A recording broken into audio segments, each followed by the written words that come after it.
Now at 6, a museum to honor veterans decades in the making will soon open to the public. Plus, today is a holiday, but people across 4 states don't all agree on what we should celebrate today. And a Joplin bakery raises some dough to help foster kids. The 4 states' most watched news starts now. After decades of work, a museum honoring veterans and other heroes is about to open in Joplin. This is KOAM News at 6. I'm Dow Quick.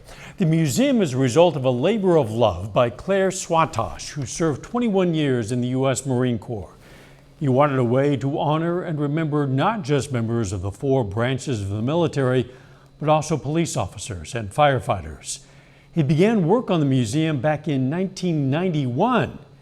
He's now 72 years old, and Swatosh will soon open the museum to the public this month. Swatosh says the museum will feature memorabilia and tributes and share the experiences of families. I hope they can understand and feel a little bit about what the families go through. Not only the ones serving, but their actual families that are at home. The museum honors veterans all the way back to the Civil War. The museum is going to open on the 28th of this month. It's located at 2055 Old 66 Boulevard in Joplin. Chief Meteorologist Doug Heddy now has a first look at the weather.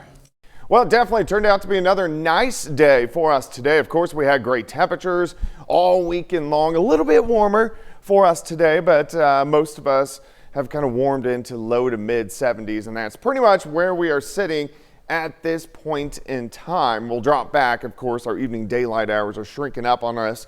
We've had a light northerly wind at about 5 to 10 throughout the day for us today, but clear skies, not much going on. We're going to have clear skies as we go through the evening hours. In fact, the entire Central Plains is looking pretty good. Evening planner, if you do want to get out, of course, it gets darker earlier, sliding through the 60s, 50s, kind of chilly again tonight as we drop back into the 40s for overnight lows. But warming up the next few days, also the winds are going to start to increase. Some thunderstorm chances by late Thursday, cooling down for the weekend. We're going to cover all those details here in just a little bit. See you soon.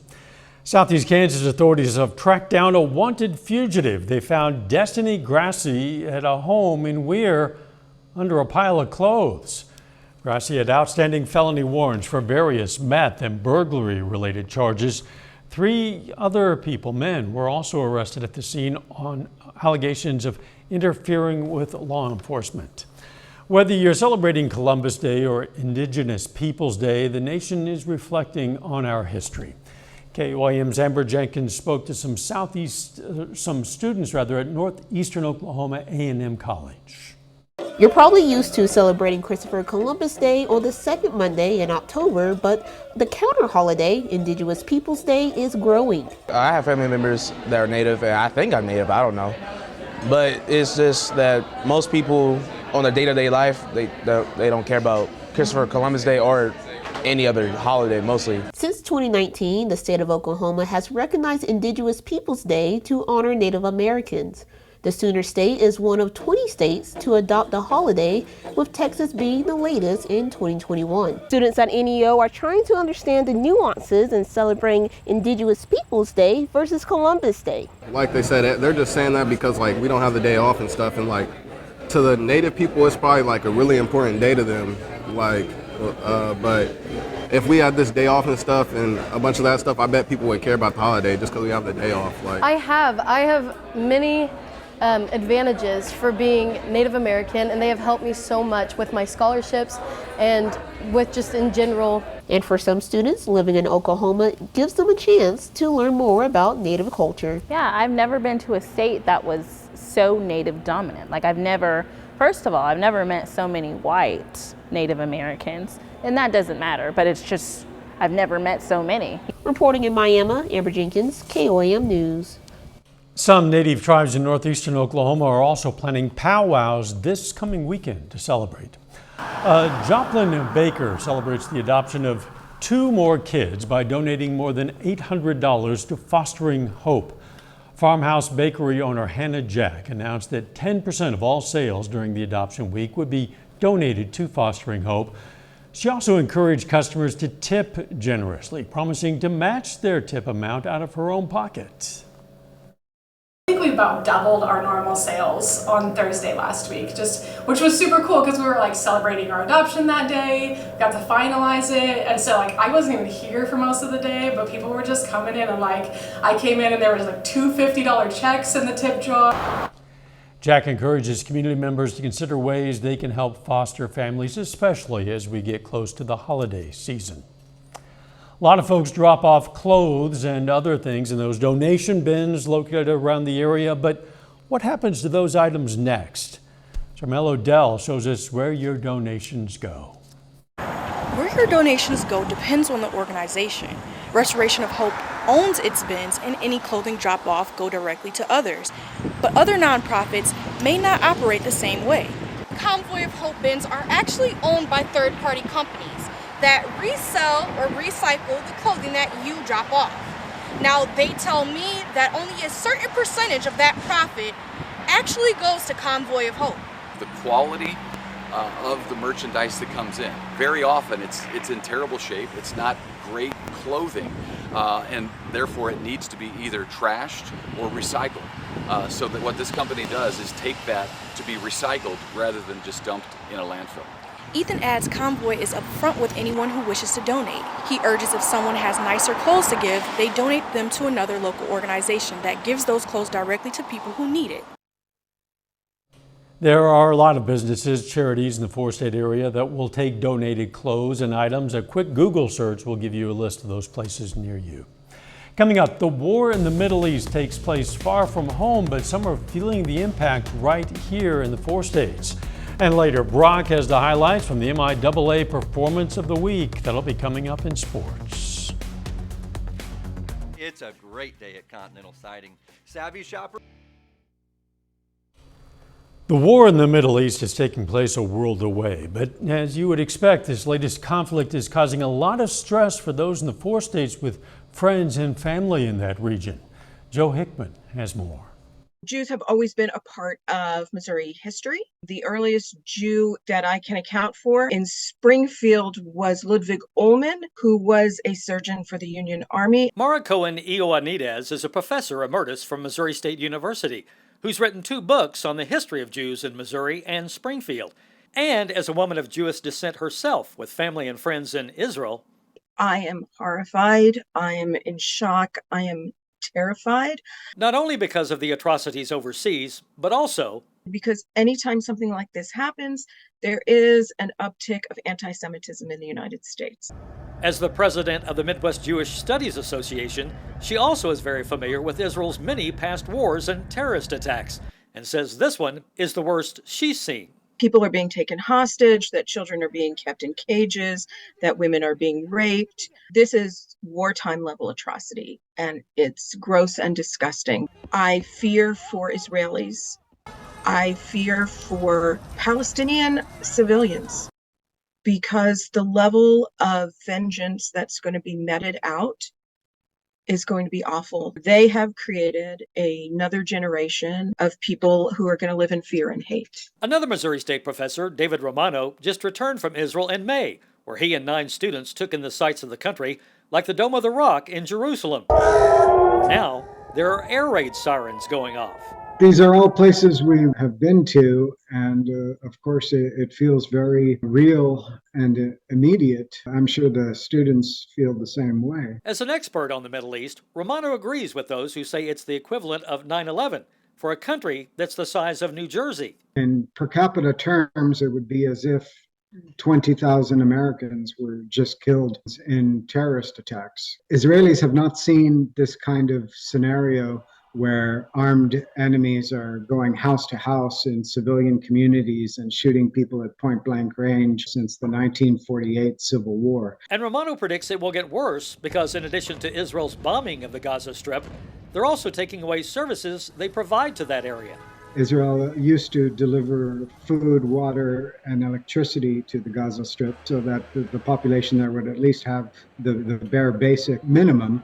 But now they've completely cut it off, and so it would be up to Egypt, with its shared border with Gaza, to supply the strip for the 2.2 million people there. The Middle East has always been a place of instability, never more than now. And Mara, who says she's always held out hope for peace there.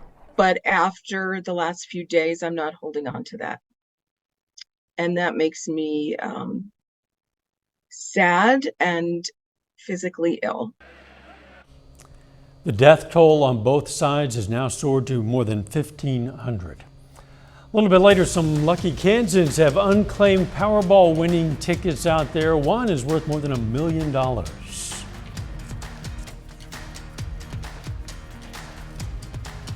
Performing Arts in Branson.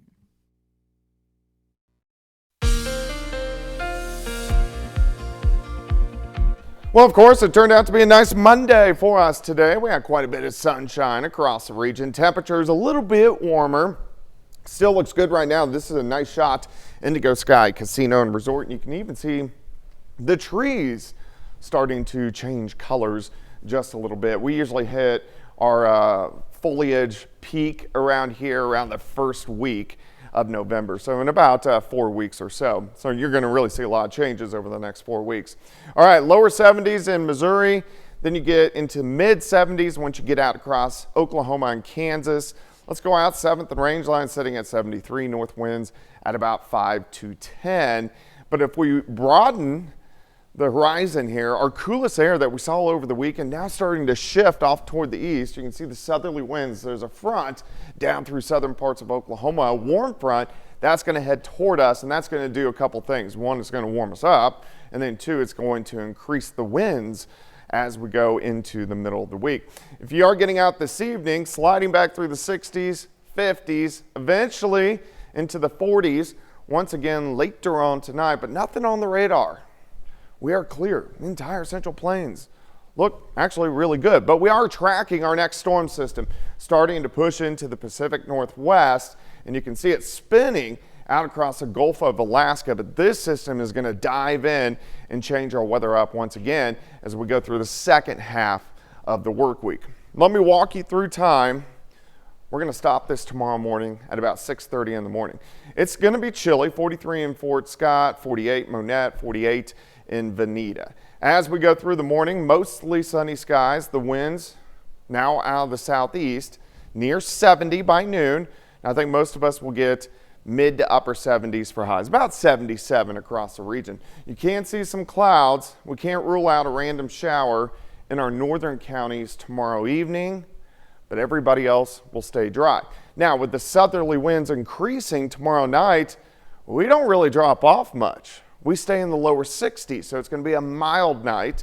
As we go into Wednesday, it's going to be mild, it's going to be windy. Temperatures are going to approach 80 by the time we get into Wednesday afternoon. All right, day planner for you Tuesday, 47 to start, 70 by noon, 76 by 4, high temp of 77 degrees, and those winds start to increase tomorrow. We're going to have winds gusting kind of in that 20 to 25 mile per hour range, but they increase a little bit more, 30 maybe to 35 by the time we get into Wednesday. So it does get a little on the windy side ahead of this storm system. Now, most of the rain's going to stay to our north, but by Thursday evening and Thursday night, some showers and thunderstorms trying to push in, and then we cool down behind it. So Friday afternoon looks good, and then as we head into the weekend, very similar to what we had this past weekend with the great temperatures. All right, 77 tomorrow, random shower in our northern counties, 79 Wednesday and windy. Some thunderstorms late Thursday into Friday morning, and then look at this, high temp of only 60 again on Saturday, down to 42 Saturday night, 63 on Sunday. Dow? Yeah, some chilly nights ahead. Thanks, Doug.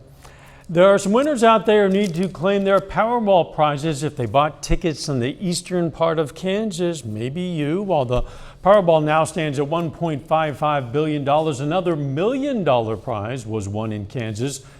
According to Kansas Lottery, a $1.1 million winning Powerball ticket was sold in northeastern Kansas, and a $50,000 winning ticket was sold in southeast Kansas. Both tickets remain unclaimed as of this afternoon. Still ahead, the Joplin Eagles volleyball team takes the floor for senior night as they face Pittsburgh in a cross-state matchup. And the Missouri Southern Lions addressed the media ahead of their big game against Pittsburgh this weekend. Pitt State, Brock Baldridge is going to join us coming up. For the Performing Arts, invite you to Electric.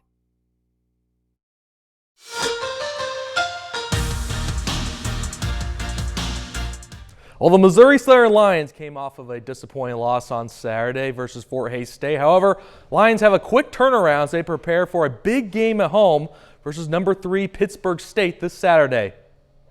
Rivalry or not, they're probably one of the best teams in Division II right now. You know, they're riding a six-game winning streak. I mean, their last loss came in the playoffs, and so tough team. They're physical. They're big. Move people around on both sides of the ball. They've got some playmakers on the perimeter. I think they've got a pretty good tight end. You know, so they've got some weapons, and that would be demonstrated why they're 6-0.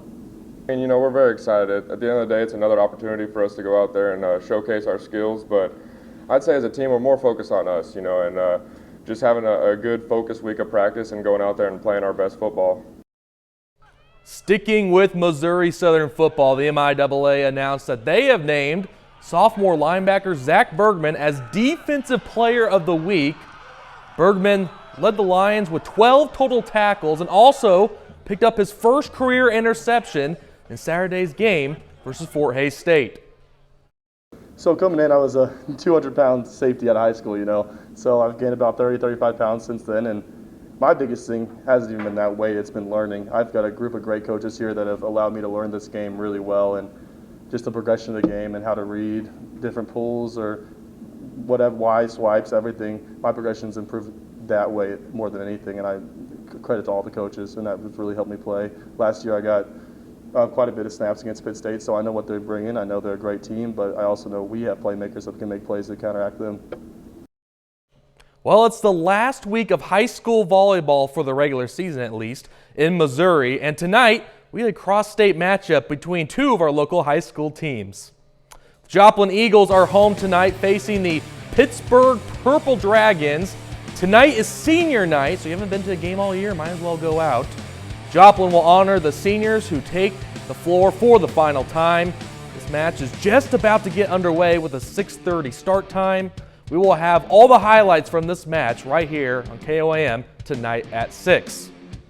That'll be it with sports. We'll be right back with more news right after this. All in the Ozarks is finally Mansfield, a four-state hero. Here's a look at what's coming up on KOAM News at 9 on Fox 14. We're going to have more on that bakery in Joplin raising money for children in the foster care system. Plus, how you can help protect yourself from respiratory viruses like the flu and RSV. And just in time for Halloween, we're going to check out a haunted car wash attraction. Yeah, that ought to clean up. Those stories and a lot more tonight. KOAM News at 9 on Fox 14. Hey, don't forget you can be the first to know about today's weather with the KOAM Skywatch weather app. You can get severe weather updates sent straight to your phone, and it doesn't cost a thing. It's absolutely free. It's available in the Apple App Store, also the Google Play Store. Just search for KOAM Skywatch weather app. Now let's check back with Doug for a final look at the weather.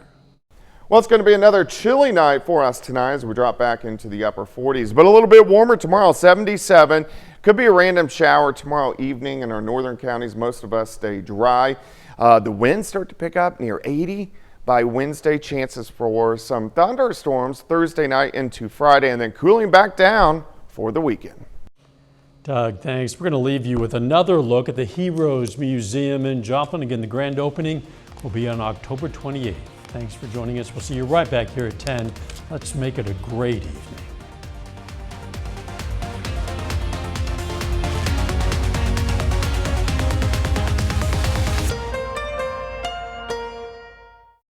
Captioning on